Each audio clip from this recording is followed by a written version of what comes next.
పెద్దలకి, గౌరవనీయులైన HM madam గారికి, తర్వాత మన గోవిందరావు సార్ గారికి, ఇంకా తెలుగు మేడం గారికి, సుదర్శన్, మన హరిచంద్ గారికి, శైలేందర్ సార్ గారికి, మన తుకరం సార్ గారికి, హీరోమన్ సార్ గారికి, గంగాధర్ సార్ గారికి నా యొక్క రామరామ్. దాంతోపాటు విద్యార్థులకు నా శుభ ఆశీస్సులు. ఈరోజు ఇప్పటిదాకా అందరు చెప్పిండ్రు, వింటూనే ఉన్నాం. 9th క్లాస్ వాళ్ళు 10th క్లాస్ వాళ్ళకు ఒక పార్టీ ఇస్తున్నారు, వీడుకోలు సభ నిర్వహిస్తున్నాం. కాబట్టి నేను చెప్పదలిచేది ఒకటే, మాకు అందరికీ ఈరోజు సంతోషం కూడా ఉంది, ఒక విధంగా చూస్తే బాధ కూడా ఉంది. ఎందుకంటే మన 10th క్లాస్ పిల్లలు వెళ్తున్నారు, అది ఒక బాధ అయితే, ఇక్కడ ఈ కార్యక్రమాన్ని ఘనంగా నిర్వహిస్తున్నాం, అది ఒక సంతోషం. దాంట్లోపే మనసులో ఒక బాధ కూడా ఉంది. పైన సంతోషం ఉంది, లోపలేమో బాధ ఉంది.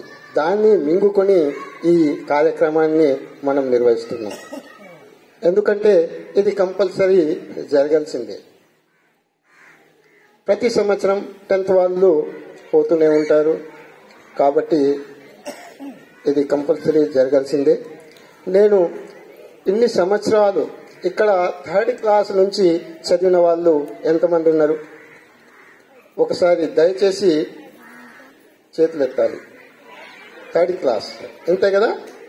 మరి 4th క్లాస్ నుంచి,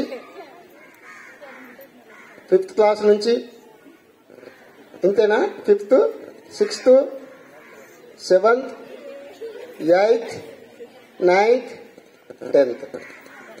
అయితే నాకు ఒకటి ఏంటంటే, నా మాట వినకపోతే చాలా కోపం. మీకు అందరికీ తెలిసిన విషయమే.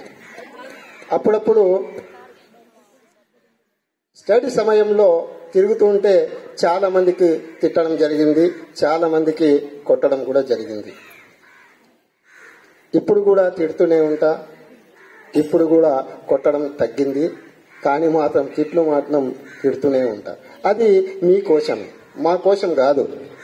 అది మీరు అర్థం చేసుకోవాలి. ఆ కోపాన్ని ఈరోజు కోపపడతా, రేపు మాత్రం దగ్గర తీసుకుంటాం. కాబట్టి దాన్ని మాత్రము ఈ స్కూల్లోనే వదిలి 10th క్లాస్ వాళ్ళు, ప్రత్యేకించి 10th క్లాస్ వాళ్ళు, ఆ కోపాన్ని మేము తిట్టినా కొట్టినా ఈ మన స్కూల్లోనే వదిలి వెళ్తారని నేను కోరుకుంటున్నాను.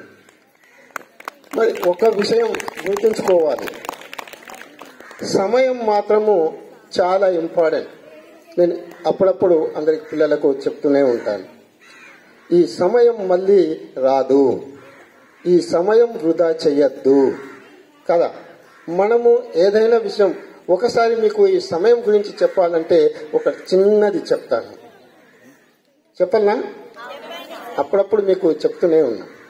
సమయం చాలా గోల్డెన్ టైం, చాలా బంగారంతో సమానమైనది.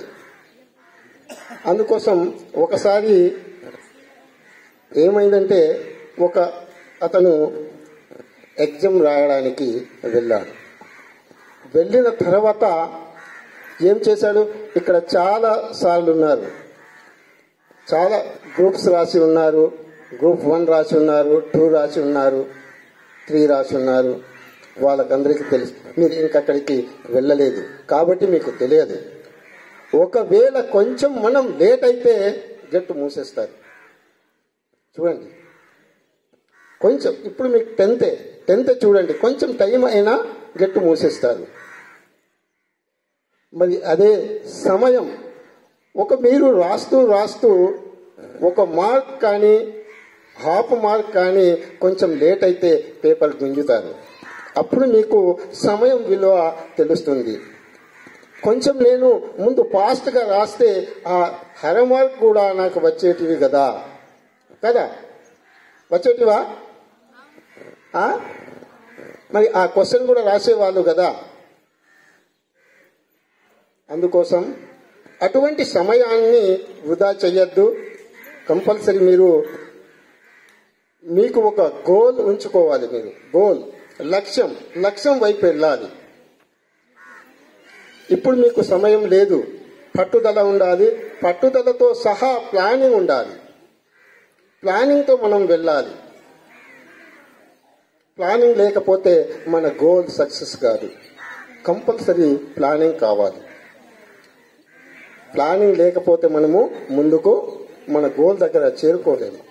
కాబట్టి అందరూ ఉన్నత స్థాయికి ఎదగాలని నేను కోరుకుంటున్నాను. మరి ఒక విషయం చెప్పాలంటే అన్నం గురించి అప్పుడప్పుడు నేను అడుగుతూ ఉంటాను, ఎలా ఉంది ఈరోజు, పప్పు ఎలా ఉంది, తర్వాత సబ్జీ ఎలా ఉంది, కూర అడిగితే నన్ను భయపడి ఏమో ఏం చెప్పలేకపోయారు. చెప్పరు, భయపడతారు. భయపడకండి, చెప్పండి అని నేను పదే సార్లు చెప్తే ఒక్కొక్కసారి చెప్తారు, ఈరోజు పురుగులు వచ్చినాయి సార్ కదా, వచ్చినాయా, వస్తున్నానా, అవి చెప్తే వాళ్ళను నచ్చజెప్పి, కొంతమంది మేము తినాం సార్ అంటే వాళ్ళను నచ్చజెప్పి తినిపించడం జరిగింది కూడా, తినిపించినా కూడా. అందుకోసం ఇక్కడ ఏవైనా తప్పులు, మన యొక్క తప్పులు గిప్పులు పోతే మీరు క్షమించాలి. ఎందుకంటే నేను 3rd క్లాస్ నుంచి ఉన్న వాళ్ళు 3rd, 5th, 4th, 6th వీళ్ళకైతే చాలా భయపెట్టాను, చాలా కొట్టినని కూడా, ఒక్కొక్కరికి టేబుల్ పైన కూడా కొట్టడం జరిగింది కదా. అందుకోసం నాకు మన్నించాలి. మీరు కష్టంతో పాటు ఇష్టపడి చదవాలి. కష్టపడడం వెళ్ళిపోయింది, ఇష్టపడి చదవాలి.